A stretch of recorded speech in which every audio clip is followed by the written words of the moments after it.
David Muir's bias backfires as Israel strikes Hezbollah. That's our main stories today. Before then, welcome to hashtag Go Right News with Peter Boykin. I'm Peter Boykin, an American political commentator, citizen journalist, activist, and constitutionalist for liberty. So welcome to hashtag Go Right with Peter Boykin, where we dig deep into the facts to cut through the misinformation. As a constitutionalist for liberty and a citizen journalist, I'm here to give you the truth you deserve. Let's get started by detailing some of our latest headlines. Now let's get these headlines out of the way so we can dive into our main course. Headlines give us a quick glimpse at what's happening, but here at hashtag Go Right, we go beyond the surface. We break down the facts, clear out the noise, and deliver the full picture. Before we go into it, I try to post on TikTok, and TikTok, for some reason, I can get on YouTube. I can be on Rumble, which is pretty good. I can be on X. I can even get on Facebook and Instagram and post these videos. But TikTok, random videos, try to take a month's video away. Most of the time, the appeals come through. The problem with TikTok is you get too many strikes and then they kick you off the platform, which is ridiculous because they don't give you much chance to figure out. Somebody reports it, enough people report a post, they'll do it automatically, and they could kick you out without even doing an appeal. But let's move on to the news. Pharrell Williams on politics. Our first story comes courtesy of hip-hop star and mega producer Pharrell Williams. You might recognize him from his hits like Happy. I'm happy, I'm happy, from Despicable Me 2. But when it comes to politics, he's not playing the game. In a recent interview with The Hollywood Reporter, Pharrell made it clear that he's not interested in being part of the political circus. When the reporter tried to push him on political matters, he fired back with, "I don't do politics. In fact, I get annoyed sometimes when I see celebrities trying to tell you who to vote for. Shut up, nobody asked you." This sentiment reflects a growing frustration many Americans feel when celebrities use their platforms to push political agendas. While some might see his stance as refreshing, it's also worth noting that avoiding the political conversation doesn't erase its impact on public life. Meanwhile, 5% of women still become pregnant after tubal litigation. In a startling statistic, over 5% of women who undergo tubal litigation, commonly known as getting their tubes tied, still become pregnant. This unexpected failure rate highlights the need for more public awareness and education on the risk of what is considered often a permanent form of contraception. Women who chose this method of sterilization are typically seeking a long-term solution, but the reality shows that nothing is guaranteed. I know this isn't the same thing, but I had a cat one time that I swear it had the scars and everything from it, and that cat still got pregnant. So it happens. Meanwhile, the job market shakeup. The labor market is going through a major shift as nearly 48% of workers say they plan to seek new jobs in the coming year. I might too. This is a clear signal that dissatisfaction with current employment conditions is widespread. Factors like stagnant wages, lack of advancement opportunities, and workplace environment may all be playing a role in why almost half the workforce is on the move. This job market shakeup could result in a serious transformation in how business attracts and retains talent. I think a bigger that we talked about is that they've done the post-pandemic stuff, and now these companies who let you work at home for years are now telling, come back to the office, come back to the office. People are like, why? Why should I come back to the office? My whole life has changed. I feel happier. I can take care of my kids. I can get things done. And I'm doing a great job in my work. And now you want me to fight the traffic and come back into work? Yeah, no, I don't think people should. If the job can get you without having to sit at some desk somewhere and you can do it at home just as easily, then why not let people work at home? Meanwhile, Sean Diddy Combs denied bail on sex trafficking charges. Sean Diddy Combs, a giant in the entertainment industry, has been denied bail on charges of leading a sex trafficking empire that operated for over a decade. These allegations include shocking claims that Combs coerced women into participating in drug-fueled sex parties, using threats and manipulation to control them. Now, the justice system will need to carefully investigate these claims as they point to a systemic abuses that could have damaged countless lives. This is still developing, and we'll follow it as it progresses. Biden-Harris regime's DHS ignored a flagged traveler. In a more troubling report, the Department of Homeland Security, DHS, under the Biden-Harris regime, declined a request to investigate Ryan Roth, the man who just almost tried to assassinate Trump, the second person, who was flagged by U.S. Customs and Border Protection upon re-entering the country from Ukraine. This raises serious questions about national security and the vetting process for individuals crossing our borders. Why wasn't Roth investigated further? This decision by DHS leaves many unanswered questions. Now, going to this, I just thought about this today. So you've got people like Kamala Harris claiming that January 6th was worse than September 11th.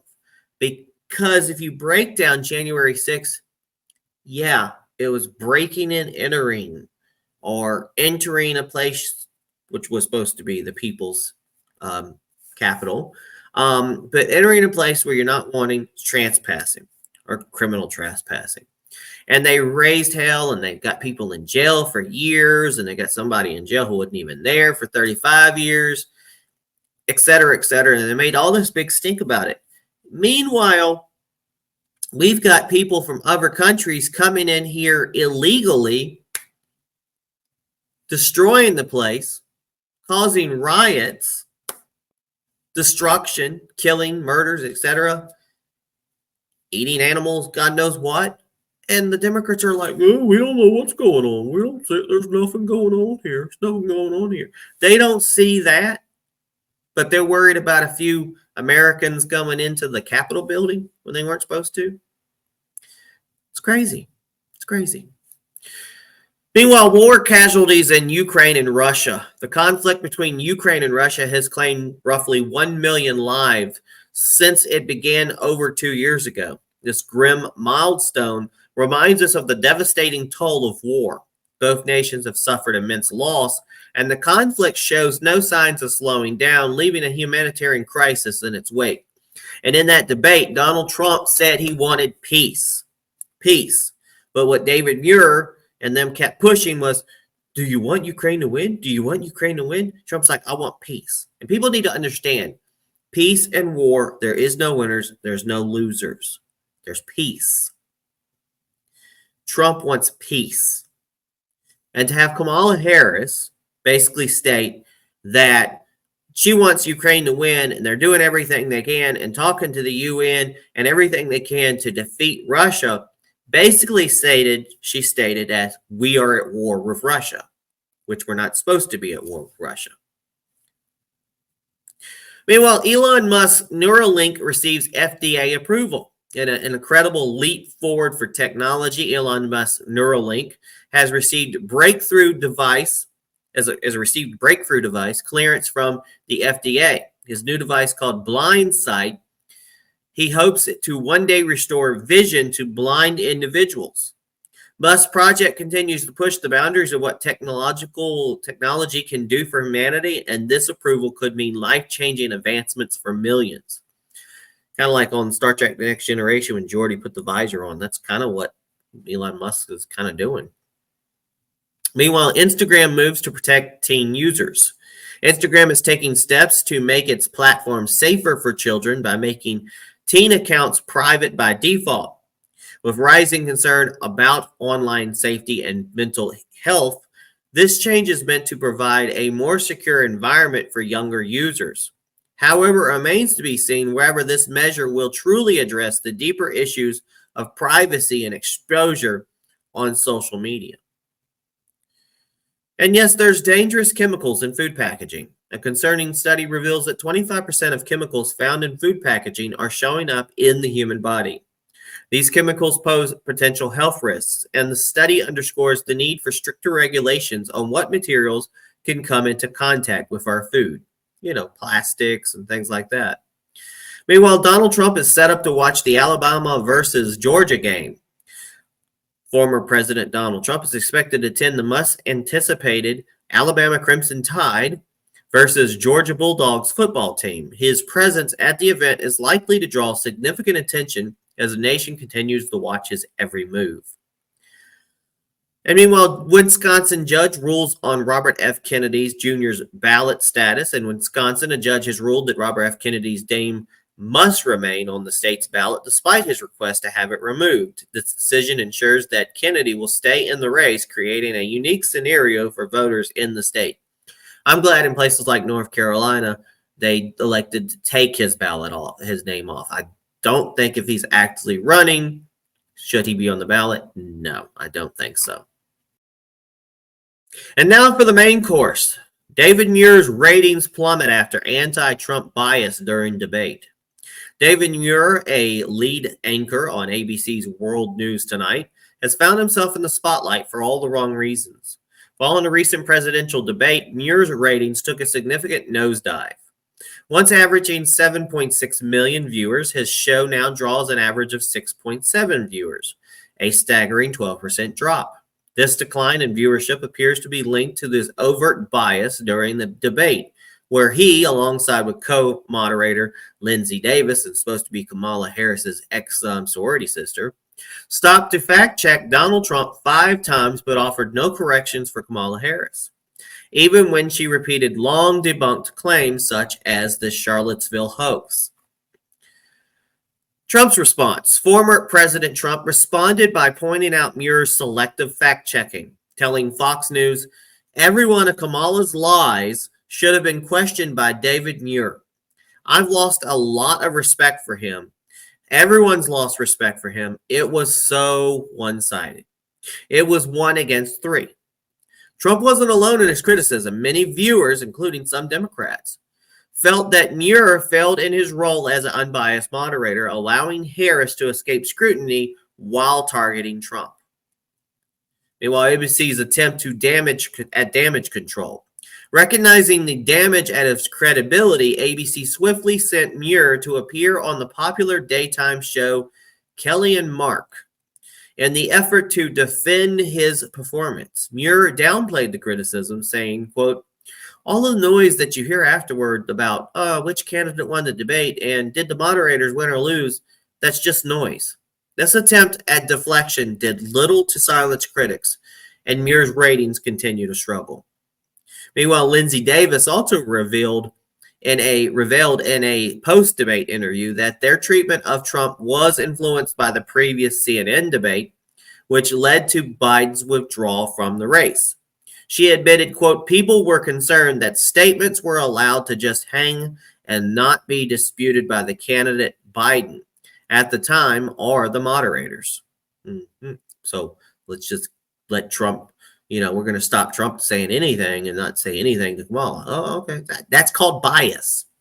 Despite the significant drop in ratings, David Muir's show remains the most watched evening news program, underscoring the deep dive into how many Americans receive their news from networks that show clear bias. I have to catch my dad because he watches ABC all the time, and there's shows on, and it's just sound. You hear them, and it's just like, "Ooh, Kamala, we love Kamala. We call her Donald Trump, Donald Trump." You can tell the bias. ABC News, owned by Disney, faces increasing criticism from viewers for failing to offer balanced, factual reporting, especially in times of critical national conversations. It's clear that even long-standing news anchors can lose credibility when they let bias overtake their role as impartial reporters. Moving on to the last story of today. Israel remotely detonates thousands of Hezbollah pagers. Very controversial. In a groundbreaking military operation, Israel remotely detonated thousands of pagers carried by Hezbollah operatives, resulting in the deaths of at least 12 individuals and over 4,000 injuries across Lebanon. Hezbollah, an Islamic terror organization backed by Iran, operates under the guise of a political group, but has been labeled a terrorist organization by the United States since 1997. The explosion of Hezbollah pagers At around 3:30 p.m., pagers across Lebanon, mostly concentrated in the suburbs of the capital city, Beirut, began to beep and flash a series of numbers before exploding. Reports indicate that at least 5,000 pagers were detonated simultaneously, and the explosions reached the highest echelons of Hezbollah, even injuring Iran's ambassador, Mojtaba Amami. The use of pagers by Hezbollah instead of cell phones reflects their concerns that their communications could be monitored by Israel. These pagers were recently distributed to replace older models, which may explain how Israel successfully infiltrated their supply chain. According to Osher Assar, an Israeli cybersecurity expert, it's believed that Israel implanted peripheral terratrinate, a highly explosive material, into the pagers before remotely detonating them. Quote, the moment the specific message arrived, the devices were activated. Assar explained, this is unprecedented, both the size and the scale. We haven't seen something like that before. And the rules of war and everything, I'm just not sure about it. I know they're a terrorist organization, but at the same time, it's like, I don't know. What's next? I mean, the implications of this it's kind of conflicting. Meanwhile, Kamala Harris's general approach to Israel's conflict. This event comes on the heels of Vice President Kamala Harris's refusals to stray from her scripted response when asked about the Israel-Hamas-Hezbollah conflict. Harris's insistence on simply repeating that, quote, we need to get this peace deal done, has been criticized by disconnected from harsh realities in the region. With such large-scale incidents as this, it's clear that the conflict requires a more informed and decisive stance from U.S. leadership. It's never going to stop, folks. It's never going to stop. It's been going on through the Bible, and it's going to continue to go on. We'll be right back with the Go Right Recap Remix. Enjoy this quick song about what's going on right now. I think it's time for us to go right.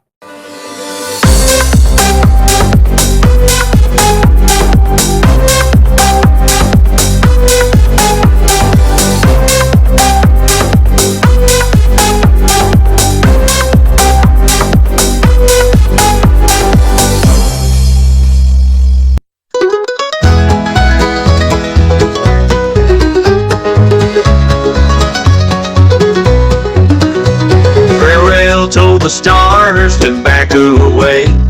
Stay out of politics, it's not your stage. Trump's front and center at a football game. Job market shifting, workers on the move. Everyone's chasing something to prove, but Muir's bias, it's getting old. The headlines swirl, stories untold. David Muir, your biasing claims. We're here to cut through the game. From Ukraine's golden Neuralinks rise, the truth is clear, no hidden lie.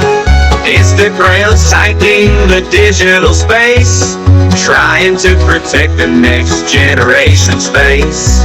But chemicals in our food won't hide, they're seeping in from every side, while 5% of women break the mold. Even when they thought it was the cure they hold. He's trapped in a scandal deep.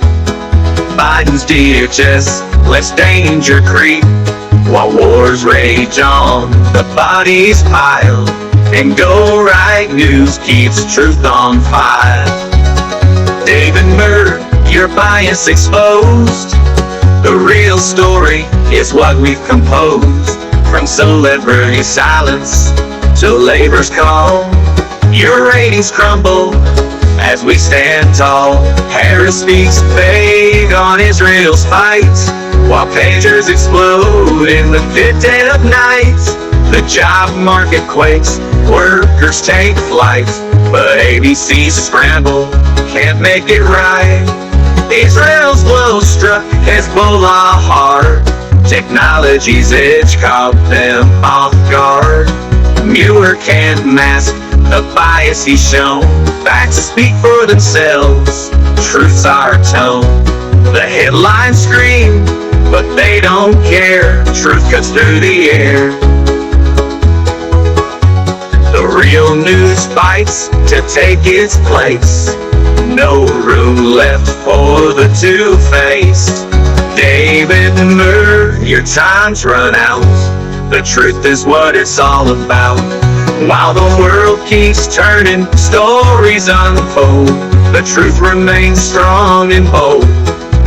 While wars rage on, the bodies pile, and Go Right News keeps truth on file. All right, folks, this is the hashtag Go Right Remix recap. Thanks for tuning in and staying tuned in. So Pharrell Williams sends a bold message to celebrities: stay out of politics, while 5% of women find that even a permanent sterilization method isn't always foolproof. Half of the workplace is looking to shake things up by changing jobs. Meanwhile, Diddy faces serious sex trafficking charge, and the DHS under the Biden-Harris is under fire for ignoring a flagged traveler. The brutal war in Ukraine and Russia has reached a tragic death toll, and Elon Musk's FDA-approved Neuralink device may one day restore sight to the blind. Instagram also tries to protect teens, and chemicals in food packaging are making their way into our bodies. Trump's attending a major football game, and a judge in Wisconsin has ruled that RFK Jr. must stay on the ballot. That's a lot right there. But meanwhile, David Muir's biased handling of the presidential debate has cost him credibility and millions of viewers by selectively targeting Trump while giving Kamala Harris a pass. Muir's performance serves as a cautionary tale of what happens when journalists abandon impartiality. That's why I'm a citizen journalist, and I will definitely tell you I'm impartial or partial or have an opinion, but I'll let you know when I have an opinion. ABC's news is now scrambling to salvage its reputation, but it may be too late to win back viewers.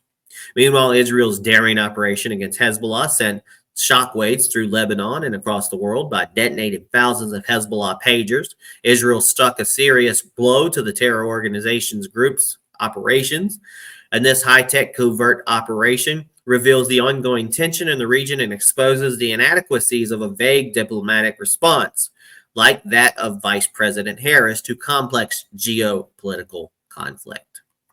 That's all the news today, folks. Thanks for joining us on hashtag Go Right with Peter Boykin. For more information, head over to GoRightNews.com. You can also check it out on Rumble.com at GoRightNews.Rumble.com. Look for hashtag Go Right with Peter Boykin on YouTube, TikTok, Facebook, and elsewhere. Except for when TikTok's trying to take me down. If you want to support the show, please consider donating at Cash App at the $ Peter Boykin, the number 1. Those links and others can be found on GoRightNews.com and PeterBoykin.com. So let's keep spreading the truth and going right. Peace. God bless.